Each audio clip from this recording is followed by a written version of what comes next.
Hey guys, you're welcome back to my channel. This is Reality Pearl. Thanks for joining me yet again for another review. It's the review of the Young, Famous and African Season 2. Okay, I hope you guys are ready because I'm ready to get into this one. If you're new here on this channel, I give reviews of my favorite reality TV shows with a lot of loud laughter, positivity, and a little bit of shade, okay? If this is the kind of content that you love, please don't hesitate to give this video a thumbs up and also click that red subscribe button for me, okay? Thank you. Now let's get into it, shall we? Especially this season, it's so packed with a lot of things. It's so packed. I'm scared that these reviews are going to be getting longer and longer. Like, I really don't like them long. I'll do my very best to make it concise. We saw Diamond called DJ Naked to organize a get together for him and for his friends. Everyone is in town now and everyone is calling everyone. They first gave us like a recap of the whole season. Every scene was banging. It was more like they were giving it to us like hot. Like, I kept gasping for air. This season is going to be full of a lot of drama. We live for it. Let's get to the meat and the potatoes, okay? Kanye now lives in Dubai. She said, I'm still everything South African. I just take it back in another country. Is that not intimidating? Like, I would love to live that life. She met up with Naked DJ. Is it DJ Naked or Naked DJ? Asking about each other's snaps. They were like, oh, your snaps are fire. You too, your snaps are fire. As if we all don't know that that's not real life. When Kanye asked about Kelly, Naked DJ said in his confessional that Kelly still wants what she wants, but they have to meet themselves halfway. I'm not even going to talk about that, okay? She knows the guy that she's with. And the fact that she's still with him means that's good for her, okay? Let's move on. Zari and Diamond were supposed to go shopping, but he kept her waiting. That's the point. I must make an entrance. Like, do you see anybody looking better than me here? Exactly. Swanky, for Christ's sake, how can you come late and be bragging about it? Yeah, when they finally met up, Swanky asked her about Andile, or better still, Zandile. Zari said she has not seen Andile since that night Diamond walked in on them. What we really wanted to know was, how did that night end? What happened? What was the conversation that happened after Diamond came in? And they were not telling us. Instead, Zari wanted to talk about Annie. She said when they came to Nigeria for Swanky's party, she thought she was going to see Annie there, but surprisingly for her, she didn't see Annie. So she asked Swanky, how is your friend Annie? Swanky said he had not seen or spoken with Annie in a long time. Zari was like, what happened? You guys were best friends. Wow. Not the Annie that you were defending like crazy last season. Oh, she was glowing, in fact. We all know that she was inside of her, she was screaming for joy. She was happy, but she was here pretending as if she felt bad for them. She was happy. Moving forward, Annie met up with Kanye. It was a really happy reconnection. They were so happy to see each other. Kanye started filling her up. She was like, what did you do to your boobs? Kanye was like, is Annie pregnant? Is it love weight? They were like, huge drugs. Kanye was telling Annie she has been really peaceful since after her wedding. She's hoping they are really happy and whatnot. Annie said yes, they're happy. The only thing was that after that season 1 aired, Two-Face, her husband, got a lot of backlash, which really pissed her off. She said, so people are really thinking that she's suffering in her marriage. Y'all are hearing Annie now. She said she's better off than most of you. She said she's fine. You guys should back off. Kanye asked about Swanky. Annie was like, I have no idea where Swanky is. Girl, are you really serious? You guys live in the same Lagos, probably in the same area. Kanye was like, it's not possible. Annie said the only reason she can think of is the fact that after season 1, there was a lot of stuff, bad PR. I know you say there's no bad PR, but that period was crazy for Annie and her family. It was one thing after the other. It was either her brother, her in-laws, baby mamas, drug allegations, you name it. Annie said she felt like Swanky didn't want to be associated with all of that. I think we'll still find out what's really happened between those two, but I don't think that that's the reason, really. The next people that reunited were Andile and Nadia. They talked about Diamond's party. Andile said Naked DJ invited him. I'm going to be calling Naked DJ Quinton from now on, okay? Quinton! Nadia announced her new man, so much excitement. You could tell she was radiating immediately she talked about her man. Watching this now, after all that's happened, my heart breaks all over again for Nadia. Rest in peace, Kenan. She talked some more about him, and Andile was like, do you feel the need to explain yourself and your relationship all the time? She said yes, about Bonang. Andile asked Nadia if she had ever been friends with Bonang. Of course, Andile knows this. He was just, stirring the pot.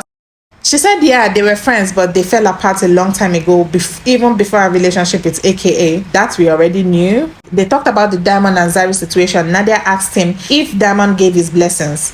Andile said he didn't need Diamond's blessings. Personally, he doesn't need Diamond's blessings to pursue Zari. He doesn't need Diamond's blessings to have feelings for Zari whatsoever. I feel, though, he needed to at least tell Diamond about his intentions, okay? Just courtesy, because, of course, they were supposed to be friends. So, yeah, he created a situation there, which is no longer a situation, if you ask me. The whole thing fizzled out, from what I understand. It fizzled out after the show ended. So, yeah, I don't think there's anything there anymore. Moving forward, Quentin welcomed Diamond to South Africa. He told Diamond about Fantana. They talked about Andile. Diamond was like, he expected Andile to tell him as a friend on how to bring his family together and not wanting to jump into it.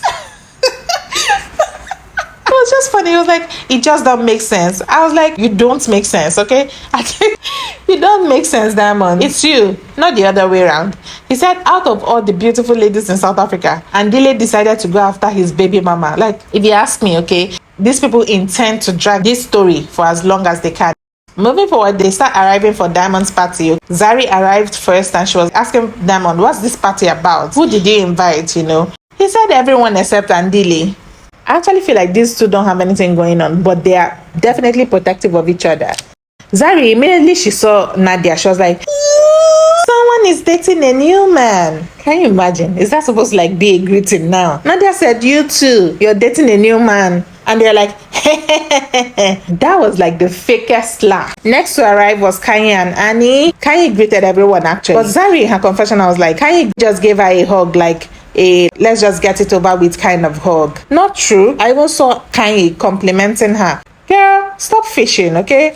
Annie greeted everyone except Zari. She didn't even glance at Zari. She said she was not interested. Annie and Kanye joined, got food for themselves, and they were going to join the rest of them at the table.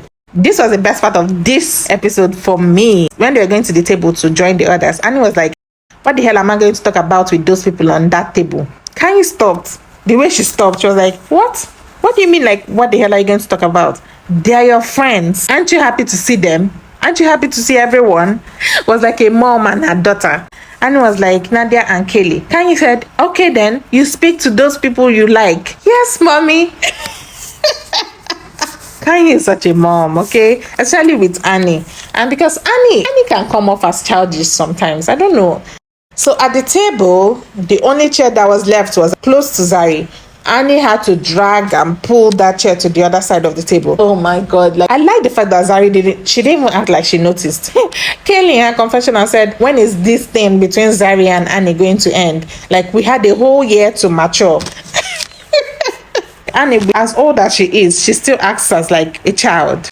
Moving forward, Swanky arrived, okay, with his loud self screaming, this guy, headache, no, they worry you. And I missed season 1 when it used to be Annie and Swanky. Swanky greeted everyone, guys. Swanky greeted everyone, and when he got to Annie, he did a complete U-turn swiftly. Nadia said he got to Annie and he did pull-ups. It was so funny the way he did it. He pained Annie. Annie was like, what the hell? She stood up from the table and left. In his confessional, he was like, he does not do fake stuff. If he's not talking to you, he's not talking to you. If he's not vibing with you, he's not vibing with you. There's no in-between with him. Kanye immediately took Nadia away from the table because she was like, if Nadia opens her mouth, they will be going home because she knows how to evoke emotions from people. Now, Andile and Quentin finally came. Quentin was like, the vibe was not giving. Let everybody come together, please, So everybody came together. Andile moved very quickly to Zari. That hug. That hug was, it was quite interesting. Diamond said that was disrespectful. Oh, please. Moving forward, Swanky stood up to announce the Queen Bee. Okay? The moment we have all been waiting for. That was quite an introduction, okay? Let me just say, I'm surprised by the kind of words Bonang used to introduce herself. She said things like, I'm very selfish, I'm stubborn, I'm self-centered. Those are very negative words, but coming from Bonang's mouth, it was almost positive. Okay, I'm just kidding. Immediately Bonang arrived, Kanye, Nadia, and Annie scurried away. Okay. It was so funny, like small children, they were running away. What was that about? Like, Kanye was like in a confessional, how can Swanky bring his friend's boyfriend's ex to a party without telling his friend? You know, when they finally came back, Kanye and Bonang greeted. Kanye sat down, they were like, mwah, mwah, nice to see you, nice to see you. Kanye said in her confessional, they are not friends, okay? It's just industry. Annie came in and, greeted Bonang, hugged her. This part is another funny part. Annie said, Swanky, that's my seat. Swanky just removed his eye and like turned deaf. Annie said, Swanky, I was sitting down there, like my purse is even still there. Swanky ignored her. Hey, God. Oh my God. Swanky is like 30 times 1,000. Bonang felt like the welcome was cold and awkward. At least that's what she said in her confessional. Annie said she had to take her leave. She felt really disrespected. She said she can't be doing this with that child. She was really pissed. Woo. In comes Fantana, right when I thought that this episode was going to end. Guys, they still had a lot more in store. And Quentin introduced that to the group. When Diamond was checking Fantana out, Zari said, Babati, are you okay? I said, these two, they have not told us what is going on. And Dile was like, he needs to check out of this place. Like, he said the party was better than parties where he was the only black person. Can you imagine? As we were about to leave, Diamond said to Andile, I like the way you play your card. You're my role model. I like your suit. At first I was like, this is the champagne that is talking. At this point, Andile was not comfortable at all. When he said, I like your suit, that was when Don Andile that as a water don't pass Gary. That was when he knew that it was not a normal compliment. Did you guys see how Andile pulled the suit off before he even reached the door? I laughed so hard. Moving forward, I don't know why Fantana felt the need to, try to figure out the group in this one night. She was already sitting close to Diamond. She asked Zari, so is Andile your boyfriend? Zari said, no, he was never my boyfriend. We were just vibing. Diamond said, so what does vibing mean? Zari was like, but you were talking to Nadia. I don't get it. And she said this thing before. Were you open to Andile just because Diamond was pursuing Nadia or what? Like, I really want to understand it from Zari's point of view. Because she keeps saying this. Fanta was like, huh? So Diamond was talking to Nadia. Nadia was dating your ex-boyfriend and she was talking to Bonang now. She said Nadia was dating your ex-boyfriend and you, Zari, were dating Andile. You see why you have to take your time to understand this group. Now you're mixing everything up, getting it all wrong, okay? The conversation gravitated towards Swanky and Annie. Zari was like, Swanky and Annie need to work it out because, it's already affecting the group, it's affecting the dynamics of the group. Fanta said it's not affecting me. Not you, boo-boo. You just came, girl. Like, what are you talking about? You just came. Why are you running already? She needs to crawl and then walk and then run, okay? They were trying to get Swanky to say what happened. Swanky said he was not going to talk. He said he was not going to talk to the group about it until he talks to Annie out of respect for Annie. Fantana was like, which respect? She doesn't even respect you. Swanky said, yeah, that's her business. When we were friends, we shared some moments that I still cherish, And she was like, do you think she cherishes those moments? Again, sit this one out, mama. But of course she didn't. I don't know. Am I the only one that thinks she's throwing herself in the mix too soon? She seems like she's messy, this one. Let me tell you, this episode drained me. Don't know. Today drained me. It's like so many things, so many people. And I'm so trying to make this a very short review. But how am I going to do that when everyone has a story and every story is a banger? Okay, the episode actually ended right here. The last cast member we're yet to see. Tell me what you think about the first episode of The Young, Famous and African Season 2 in the comment section, please. I'm so excited to hear from you guys and subscribe for more videos like this. Thanks for watching, guys. See you soon.